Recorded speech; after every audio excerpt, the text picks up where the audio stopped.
16वां अध्याय चित्रकेतु का वैराग्य तथा संकर्षण देव के दर्शन। श्री सुखदेव जी कहते हैं, परीक्षित, तदनंतर देवर्षि नारद ने मृत राजकुमार के जीवात्मा को शोकाकुल स्वजनों के सामने प्रत्यक्ष बुलाकर कहा। देवर्षि नारद ने कहा, जीवात्मन, तुम्हारा कल्याण हो। देखो, तुम्हारे माता पिता सुहृद संबंधी तुम्हारे वियोग से अत्यंत शोकाकुल हो रहे हैं, इसलिए तुम अपने शरीर में आ जाओ और शेष आयु अपने सगे संबंधियों के साथ ही रहकर व्यतीत करो। अपने पिता के दिए हुए भोगों को भोगो और राज सिंहासन पर बैठो। जीवात्मा ने कहा, देवर्षि जी, मैं अपने कर्मों के अनुसार देवता, मनुष्य, पशु पक्षी आदि योनियों में न जाने कितने जन्मों से भटक रहा हूं। उनमें से ये लोग किस जन्म में मेरे माता पिता हुए? विभिन्न जन्मों में सभी एक दूसरे के भाई बंधु, नाती गोती, शत्रु मित्र, मध्यस्थ, उदासीन और द्वेषी होते रहते हैं। जैसे सुवर्ण आदि क्रय विक्रय की वस्तुएं एक व्यापारी से दूसरे के पास जाती आती रहती हैं, वैसे ही जीव भी भिन्न भिन्न योनियों में उत्पन्न होता रहता है। इस प्रकार विचार करने से पता लगता है कि मनुष्यों की अपेक्षा अधिक दिन ठहरने वाले सुवर्ण आदि पदार्थों का संबंध भी मनुष्यों के साथ स्थायी नहीं, क्षणिक ही होता है। और जब तक जिसका जिस वस्तु से संबंध रहता है, तभी तक उसकी उस वस्तु से ममता भी रहती है। जीव नित्य और अहंकार रहित है। वह गर्भ में आकर जब तक जिस शरीर में रहता है, तभी तक उस शरीर को अपना समझता है। यह जीव नित्य, अविनाशी, सूक्ष्म, सबका आश्रय और स्वयं प्रकाश है। इसमें स्वरूपतः जन्म मृत्यु आदि कुछ भी नहीं है। फिर भी यह ईश्वर रूप होने के कारण अपनी माया के गुणों से ही अपने आप को विश्व के रूप में प्रकट कर देता है। इसका न तो कोई अत्यंत प्रिय है और न अप्रिय, न अपना और न पराया, क्योंकि गुण दोष करने वाले मित्र शत्रु आदि की भिन्न भिन्न बुद्धि वृत्तियों का यह अकेला ही साक्षी है। वास्तव में यह अद्वितीय है। यह आत्मा कार्य कारण का साक्षी और स्वतंत्र है। इसलिए यह शरीर आदि के गुण दोष अथवा कर्म फल को ग्रहण नहीं करता, सदा उदासीन भाव से स्थित रहता है। श्री सुखदेव जी कहते हैं, वह जीवात्मा इस प्रकार कहकर चला गया। उसके सगे संबंधी उसकी बातचीत सुनकर अत्यंत विस्मित हुए। उनका स्नेह बंधन कट गया और उसके मरने का शोक भी जाता रहा। इसके बाद जाति वालों ने बालक की मृत देह को ले जाकर तत्कालोचित संस्कार और और्ध्वदैहिक क्रियाएं पूर्ण की और उस दुस्तज्य स्नेह को छोड़ दिया, जिसके कारण शोक, मोह, भय और दुख की प्राप्ति होती है। परीक्षित, जिन रानियों ने बच्चे को विष दिया था, वे बाल हत्या के कारण श्रीहीन हो गई थी और लज्जा के मारे आंख तक नहीं उठा सकती थी। उन्होंने अंगिरा ऋषि के उपदेश को याद करके यमुना जी के तट पर ब्राह्मणों के आदेशानुसार बाल हत्या का प्रायश्चित किया। परीक्षित, इस प्रकार अंगिरा और नारद जी के उपदेश से विवेक बुद्धि जागृत हो जाने के कारण राजा चित्रकेतु घर गृहस्थी के अंधेरे कुएं से उसी प्रकार बाहर निकल पड़े जैसे कोई हाथी तालाब के कीचड़ से निकल आए। उन्होंने यमुना जी में विधिपूर्वक स्नान करके तर्पण आदि धार्मिक क्रियाएं की। तदनंतर संयतेंद्रिय और मौन होकर उन्होंने देवर्षि नारद और महर्षि अंगिरा के चरणों की वंदना की। भगवान नारद ने देखा कि चित्रकेतु जितेंद्रिय, भगवत भक्त और शरणागत हैं, अतः उन्होंने बहुत प्रसन्न होकर उन्हें इस विद्या का उपदेश किया। ओमकार स्वरूप भगवन, आप वासुदेव, प्रद्युम्न, अनिरुद्ध और संकर्षण के रूप में क्रमशः चित्त, बुद्धि, मन और अहंकार के अधिष्ठाता हैं। मैं आपके इस चतुर्व्यूह रूप का बार बार नमस्कार पूर्वक ध्यान करता हूं। आप विशुद्ध विज्ञान स्वरूप हैं। आपकी मूर्ति परमानंदमयी है। आप अपने स्वरूप भूत आनंद में ही मग्न और परम शांत हैं। द्वैत दृष्टि आपको छू तक नहीं सकती। मैं आपको नमस्कार करता हूं। अपने स्वरूप भूत आनंद की अनुभूति से ही आपने माया जनित राग द्वेष आदि दोषों को तिरस्कार कर रखा है। मैं आपको नमस्कार करता हूं। आप सबकी समस्त इंद्रियों के प्रेरक, परम महान और विराट स्वरूप हैं। मैं आपको नमस्कार करता हूं।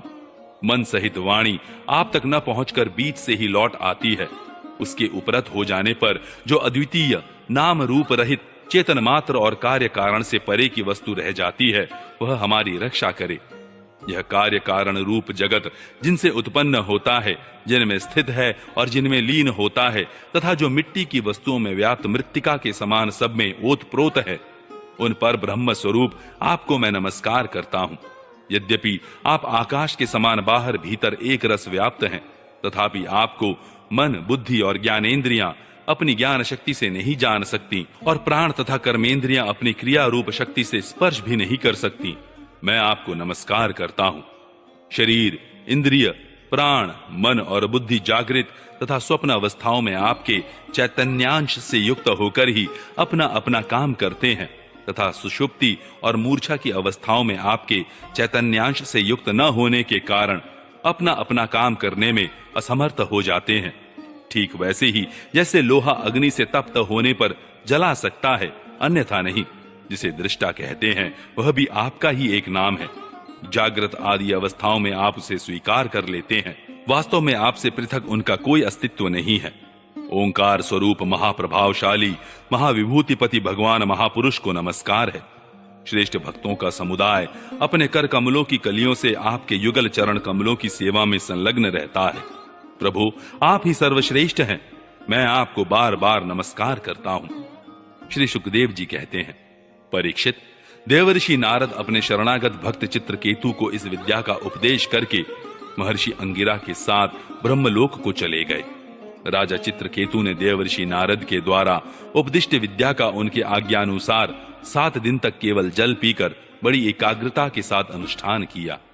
तदनंतर उस विद्या के अनुष्ठान से 7 रात के पश्चात राजा चित्रकेतु को विद्याधरों का अखंड आधिपत्य प्राप्त हुआ। इसके बाद कुछ ही दिनों में इस विद्या के प्रभाव से उनका मन और भी शुद्ध हो गया। अब वे देवाधिदेव भगवान शेष जी के चरणों के समीप पहुंच गए। उन्होंने देखा कि भगवान शेष जी सिद्धेश्वरों के मंडल में विराजमान है। उनका शरीर कमल नाल के समान गौरवर्ण है। उस पर नीले रंग का वस्त्र फहरा रहा है। सिर पर किरीट, बाहों में बाजूबंद, कमर में करधनी और कलाई में कंगन आदि आभूषण चमक रहे हैं। नेत्र रत्नारे हैं और मुख पर प्रसन्नता छा रही है।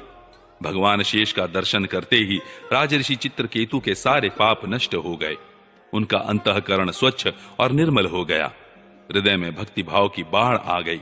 नेत्रों में प्रेम के आंसू छलक आए। शरीर का एक एक रोम खिल उठा।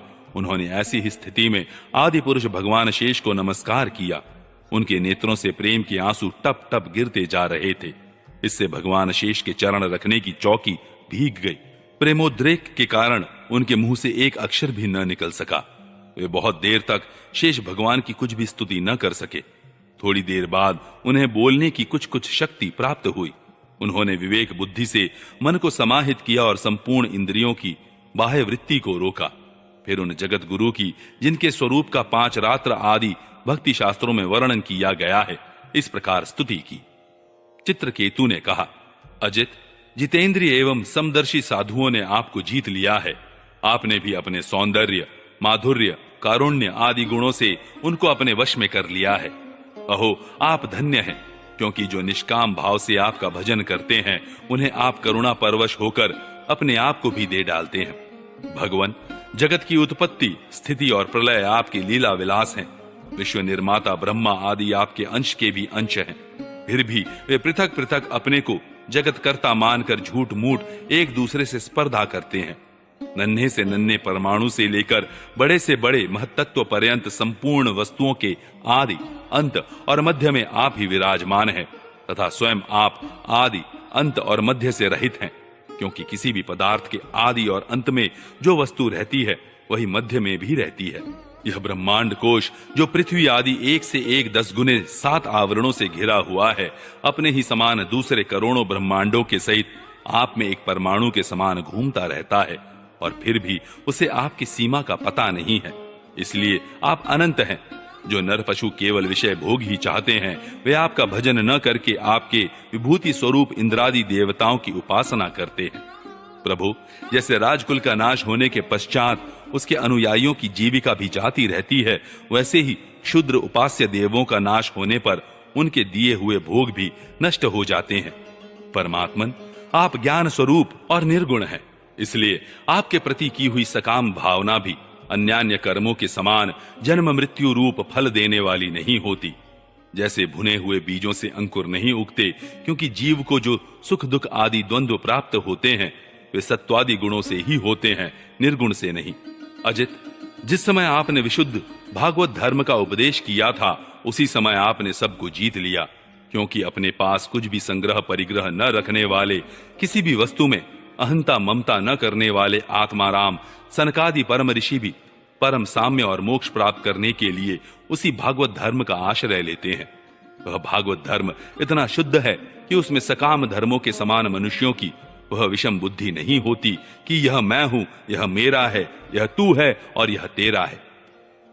इसके विपरीत जिस धर्म के मूल में ही विषमता का बीज बो दिया जाता है, वह तो अशुद्ध, नाशवान और अधर्म बहुल होता है। सकाम धर्म अपना और दूसरे का भी अहित करने वाला है। उससे अपना या पराया किसी का कोई भी प्रयोजन और हित सिद्ध नहीं होता। प्रत्युत सकाम धर्म से जब अनुष्ठान करने वाले का चित्त दुखता है तब आप रुष्ट होते हैं, और जब दूसरे का चित्त दुखता है तब वह धर्म नहीं रहता, अधर्म हो जाता है। भगवान, आपने जिस दृष्टि से भागवत धर्म का निरूपण किया है वह कभी परमार्थ से विचलित नहीं होती। इसलिए जो संत पुरुष चर अचर समस्त प्राणियों में समदृष्टि रखते हैं वे ही उसका सेवन करते हैं। भगवान, आपके दर्शन मात्र से ही मनुष्यों के सारे पाप क्षीण हो जाते हैं। यह कोई असंभव बात नहीं है, क्योंकि आपका नाम एक बार सुनने से ही नीच चांडाल भी संसार से मुक्त हो जाता है। भगवान, इस समय आपके दर्शन मात्र से ही मेरे अंतःकरण का सारा मल धुल गया है, सो ठीक ही है, क्योंकि आपके अनन्य प्रेमी भक्त देवर्षि नारद जी ने जो कुछ कहा है वह मिथ्या कैसे हो सकता है। हे अनंत, आप संपूर्ण जगत के आत्मा हैं, अतएव संसार में प्राणी जो कुछ करते हैं वह सब आप जानते ही रहते हैं। इसलिए जैसे जुगनू सूर्य को प्रकाशित नहीं कर सकता, वैसे ही परम गुरु आपसे मैं क्या निवेदन करूं। भगवान, आपकी ही अध्यक्षता में सारे जगत की उत्पत्ति, स्थिति और प्रलय होते हैं। कुयोगी जन भेद दृष्टि के कारण आपका वास्तविक स्वरूप नहीं जान पाते।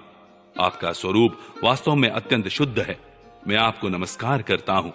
आपकी चेष्टा से शक्ति प्राप्त करके ही ब्रह्मा आदि लोकपालगण चेष्टा करने में समर्थ होते हैं। आपकी दृष्टि से जीवित होकर ही ज्ञानेंद्रियां अपने अपने विषयों को ग्रहण करने में समर्थ होती हैं। यह भूमंडल आपके सिर पर सरसों के दाने के समान जान पड़ता है। मैं आप सहस्त्र शीर्षा भगवान को बार बार नमस्कार करता हूं। श्री सुखदेव जी कहते हैं, परीक्षित, जब विद्याधरों के अधिपति चित्रकेतु ने अनंत भगवान की इस प्रकार स्तुति की, तब उन्होंने प्रसन्न होकर उनसे कहा। श्री भगवान ने कहा, चित्रकेतु, देवर्षि नारद और महर्षि अंगिरा ने तुम्हें मेरे संबंध में जिस विद्या का उपदेश दिया है उससे और मेरे दर्शन से तुम भलीभांति सिद्ध हो चुके हो। मैं ही समस्त प्राणियों के रूप में हूं, मैं ही उनका आत्मा हूं और मैं ही पालन करता भी हूं। शब्द ब्रह्म और पर ब्रह्म दोनों ही मेरे सनातन रूप हैं। आत्मा कार्य कारणात्मक जगत में व्याप्त है और कार्य कारणात्मक जगत आत्मा में स्थित है, तथा इन दोनों में मैं अधिष्ठान रूप से व्याप्त हूं और मुझ में ये दोनों कल्पित हैं। जैसे स्वप्न में सोया हुआ पुरुष स्वप्नांतर होने पर संपूर्ण जगत को अपने में ही देखता है और स्वप्न अनंतर टूट जाने पर स्वप्न में ही जागता है तथा अपने को संसार के एक कोने में स्थित देखता है, परंतु वास्तव में वह भी स्वप्न ही है, वैसे ही जीव की जागृत आदि अवस्थाएं परमेश्वर की ही माया है। यूं जानकर सबके साक्षी मायातीत परमात्मा का ही स्मरण करना चाहिए। सोया हुआ पुरुष जिसकी सहायता से अपनी निद्रा और उसके अतीन्द्रिय सुख का अनुभव करता है, वह ब्रह्म मैं ही हूं। उसे तुम अपनी आत्मा समझो। पुरुष निद्रा और जागृति इन दोनों अवस्थाओं का अनुभव करने वाला है। वह उन अवस्थाओं में अनुगत होने पर भी वास्तव में उनसे पृथक है। वह सब अवस्थाओं में रहने वाला अखंड एक रस ज्ञान ही ब्रह्म है, वही पर ब्रह्म है। जब जीव मेरे स्वरूप को भूल जाता है तब वह अपने को अलग मान बैठता है। इसी से उसे संसार के चक्र में पड़ना पड़ता है और जन्म पर जन्म तथा मृत्यु पर मृत्यु प्राप्त होती है। यह मनुष्य योनि ज्ञान और विज्ञान का मूल स्रोत है। जो इसे पाकर भी अपने आत्म स्वरूप परमात्मा को नहीं जान लेता, उसे कहीं किसी भी योनि में शांति नहीं मिल सकती। राजन, सांसारिक सुख के लिए जो चेष्टाएं की जाती हैं, उनमें श्रम है, क्लेश है, और जिस परम सुख के उद्देश्य से वे की जाती हैं उसके ठीक विपरीत परम दुख देती है। किंतु कर्मों से निवृत्त हो जाने में किसी प्रकार का भय नहीं है। यह सोचकर बुद्धिमान पुरुष को चाहिए कि किसी प्रकार के कर्म अथवा उनके फलों का संकल्प न करे। जगत के सभी स्त्री पुरुष इसलिए कर्म करते हैं कि उन्हें सुख मिले और उनका दुखों से पिंड छूटे, परंतु उन कर्मों से न तो उनका दुख दूर होता है और न उन्हें सुख की ही प्राप्ति होती है। जो मनुष्य अपने को बहुत बड़ा बुद्धिमान मानकर कर्म के पचड़ों में पड़े हुए हैं, उनको विपरीत फल मिलता है। यह बात समझ लेनी चाहिए। साथ ही यह भी जान लेना चाहिए कि आत्मा का स्वरूप अत्यंत सूक्ष्म है। जागृत, स्वप्न, सुषुप्ति इन तीनों अवस्थाओं तथा इनके अभिमानियों से विलक्षण है। यह जानकर इस लोक में देखे और परलोक के सुने हुए विषय भोगों से विवेक बुद्धि के द्वारा अपना पिंड छुड़ा ले और ज्ञान तथा विज्ञान में ही